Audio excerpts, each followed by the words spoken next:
Hi everyone, welcome to sleepy classes. आज हम discuss करेंगे इन्वायरमेंट के current affairs of the last week. Right, so जो हम करंट अफेयर्स डिस्कस करने वाले हैं वो मैंने इंडेक्स में अरेंज कर दिए हैं और इसी सीक्वेंस में हमारे करंट अफेयर्स अपेयर होंगे। शुरू करते हैं पहले करंट अफेयर के साथ, जो कि है इन्वायरमेंटल परफॉर्मेंस इंडेक्स। देखो, जब भी हम इन्वायरमेंटल परफॉर्मेंस इंडेक्स की बात करते हैं, नाम से ही पता चलता है कि इन्वायरमेंट की से रिलेटेड कुछ परफॉर्मेंस है। ठीक है, तो ये आपको बेसिकली बताता है कि कौन सी कंट्री लीड कर रही है इन इन्वायरमेंटल परफॉर्मेंस और ज़्यादा तेज़ी से बढ़ रही है टुवर्ड्स अ सस्टेनेबल फ्यूचर। ठीक है, अब ये जो इन्वायरमेंटल परफॉर्मेंस इंडेक्स है ये 180 कंट्रीज़ को रैंक करता है। राइट, और 2 सालों में एक बार आता है, यानी कि बाइनियल इंडेक्स है। 2018 में आया था, अब 2020 में आया है। 2018 में इंडिया का इतना माड़ा हाल था, इंडिया का रैंक 177 था 180th में से। अब इंडिया ने कुछ इम्प्रूव किया है, अपना रैंक 168 पर लेकर आई है इन 2020। ये जो है 12वां एडिशन है, और कौन निकालता है environmental performance index? Yale University और कोलंबिया यूनिवर्सिटी मिलकर वर्ल्ड इकोनॉमिक फोरम के साथ। ठीक है, so it offers a score card which highlights leaders. ठीक है, कौन लीडर है और कौन लगार्ड है, कौन पीछे रह गया इन इन्वायरमेंटल परफॉर्मेंस। और ये बेसिकली एक प्रैक्टिकल गाइडेंस ऑफर करता है कि कंट्रीज़ को कि कैसे आप अस्पायर कर सकते हैं एक सस्टेनेबल फ्यूचर की तरफ।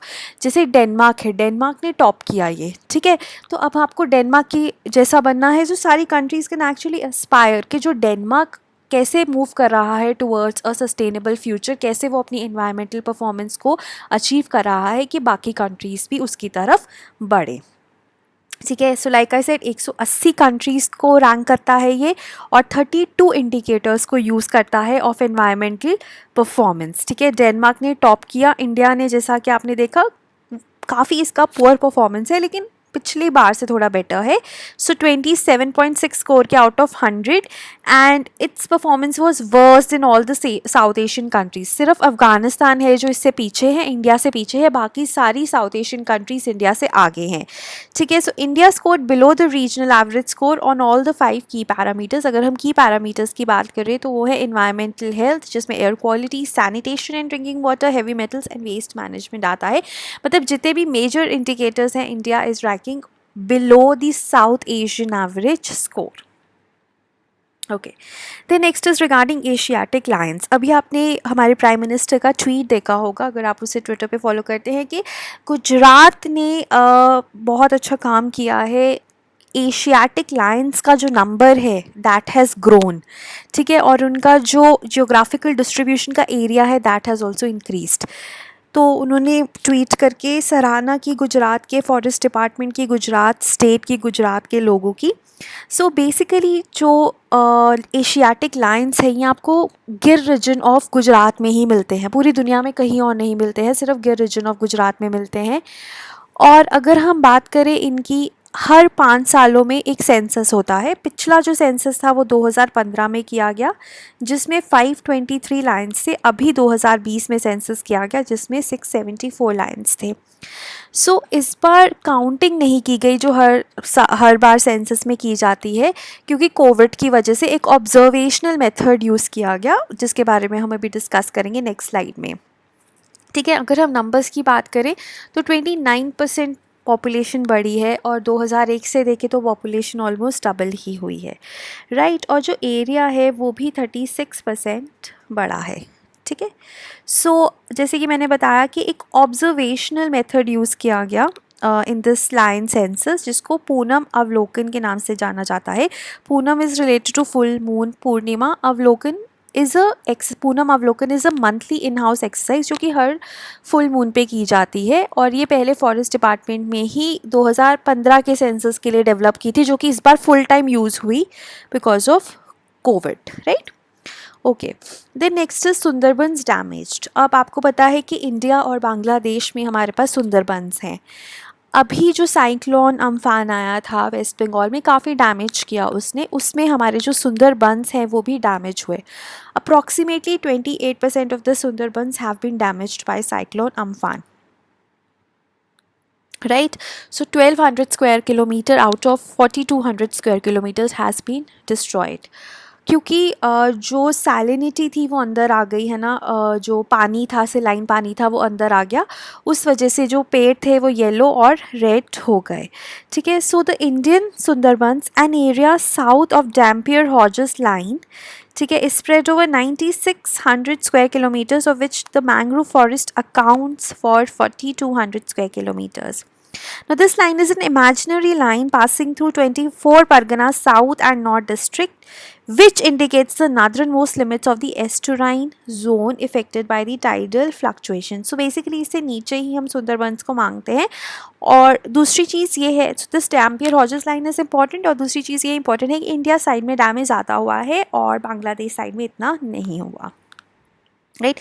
सो इसमें जो दो इंपॉर्टेंट चीज़ें थी, एक आपको इस लाइन के बारे में पता होना चाहिए, और साइक्लोन अम्फान ने सुंदरबंस को डिस्ट्रॉय कर दिया है, राइट। और उसके बाद जो हमारी next is regarding an advisory which has been issued by the ministry of environment to streamline and formalize the process of importing live exotic animals, ठीक है। exotic animals हैं जो एंडेमिक नहीं है, जो हमारे देश में एग्जिस्ट नहीं करते और हम बाहर से लाते हैं, ठीक है। सो ऑब्वियसली हम उन्हें इंपोर्ट करेंगे, और लाइव मतलब ज़िंदा, तो हमारे देश में ना ऐसा कोई प्रोसेस नहीं है of importing live exotic animals के। अगर हमें इंपोर्ट करना है तो हमें ये प्रोसेस फॉलो करना है।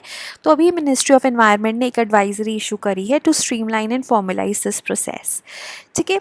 And it has been defined exactly the way it has been mentioned under the sites, ठीक है। सो ओके, एंड उसके बाद देखो बहुत से स्पीशीज़ है, बर्ड्स, रेप्टाइल और एम्फीबियंस के, जो इंडिया में इंपोर्ट किए जाते हैं for commercial reason.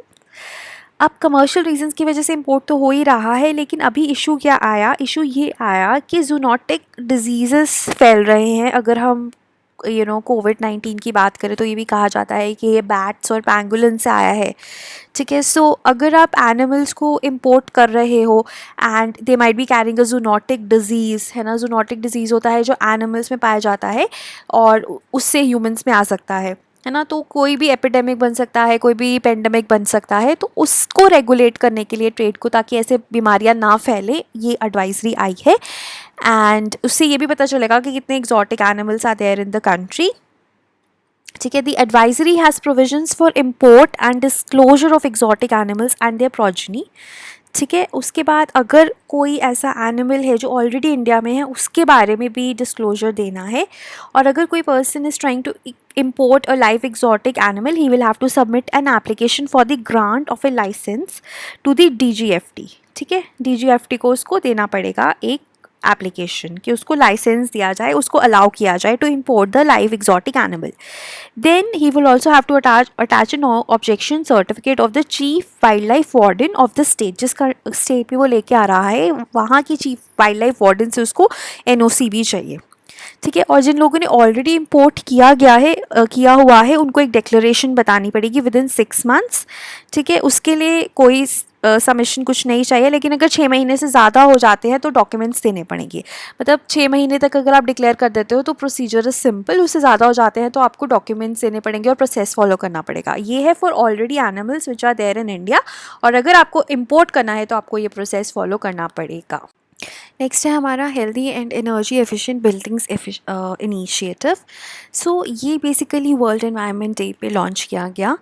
Energy efficient services limited, which is a joint venture of the PSUs under ministry of power in partnership with US agency for international development METRI program, ठीक है। So basically EESL और METRI program ने मिलके launch किया है healthy and energy efficient buildings initiative, and the idea is to make workplaces healthier and greener.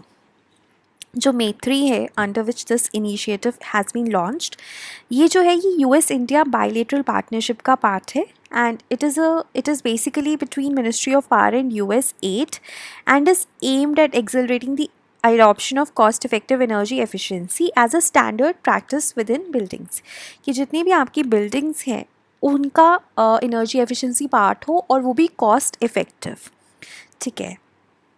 As a part of the pilot जो EESL है वही लीडरशिप लेगा और अपने ऑफिसेस में इस इनिशिएटिव को इम्प्लीमेंट करेगा।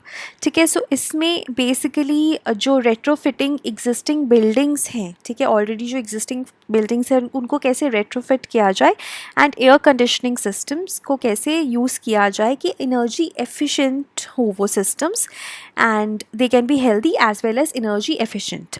देखो, पुअर एयर क्वालिटी कंसर्न है और स्पेशली कोविड के बाद तो और भी ज़्यादा इंपॉर्टेंट हो गई हैं ये सब चीज़ें। तो इंडोर एयर क्वालिटी को मेंटेन करना एक बहुत ही इम्पॉर्टेंट चीज़ है। ठीक है, और वही ये एम कर रहा है। देखो, most buildings in India are not equipped to establish and maintain healthy indoor air quality. ठीक है, सो सच retrofit measures like increasing outside air and additional filtration in the air conditioning typically come at the cost of occupant comfort and increased energy use. ठीक है, energy use बढ़ जाता है and also there are no standardised approaches to retrofitting. तो जो EESL office का pilot है वो एड्रेस करेगा इस प्रॉब्लम को, वो स्पेसिफिकेशन स्टैंडर्डाइज अप्रोचेस बनाएगा ताकि सारी जो दुनिया भर की नॉट दुनिया भर की, इंडिया की वर्क प्लेसेस है इसको यूज़ कर सके और जो भी कॉस्ट इफ़ेक्टिव टेक्नोलॉजीज़ हैं उनको यूज़ कर सके ताकि शॉर्ट और लॉन्ग टर्म इम्पैक्ट्स हों on air quality, comfort and energy use. Right, okay. Then next is I commit initiative. ये भी वर्ल्ड एनवायरनमेंट डे पे लॉन्च किया गया by EESL under the administration of ministry of power. ठीक है, so ये है aiming to build an energy resilient future. तो जितने भी स्टेक होल्डर्स हैं, जितने भी इंडिविजुअल्स हैं, उनको कहता है कि you should move towards energy efficiency, renewable energy etcetera.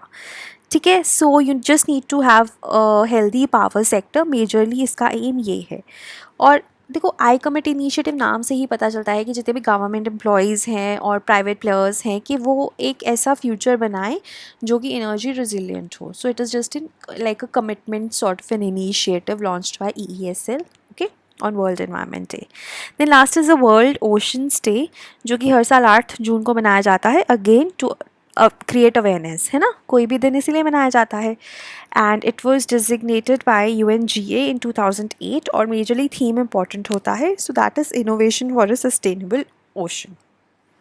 Right, so this was regarding the current affairs of this week. कोई प्रॉब्लम है तो आप कमेंट्स में मुझे बता सकते हैं। उसके बाद हम पंजाब PCS का course has been recently launched और हमने अब जो कोर्स है उसको ऐसे डिज़ाइन किया है कि आप एक ही महीने में हम सारी क्लासेस आपको दे देंगे and then you can revise for 2 months because the exam is most probably in September. तो अगर सेप्टेम्बर एंड तक भी होता है so we have 100 odd days। तो उसमें अगर हम सारा टाइम 90 या 60 दिन कोर्स करवाएंगे तो इट डजंट मेक सेंस। ठीक है, सो ये हमारी CSAT की टाइमलाइन है, 6 तक हम सारा जो कोर्स है वो ऑनलाइन डाल देंगे। ठीक है, सिमिलरली GS का भी हमारा सिमिलर कोर्स रहेगा। ठीक है, जो UPSC वाला है वो हमने ऑलरेडी 8 जून को डाल चुके हैं and then we will have political theory on 15th June, that is this coming Monday. तो जितना भी पॉलिटिकल थ्योरी का इंपॉर्टेंट कंटेंट है हम लाइव कर देंगे। देन वर्ल्ड हिस्ट्री और एक आर्म्ड चैलेंजेस बहुत इंपॉर्टेंट रहता है PCS में, जिसमें कि क्योंकि UPSC में ये चीज़ें नहीं आती। ठीक है, सो ये सब है और 6 जुलाई को we will complete our course. Right, thank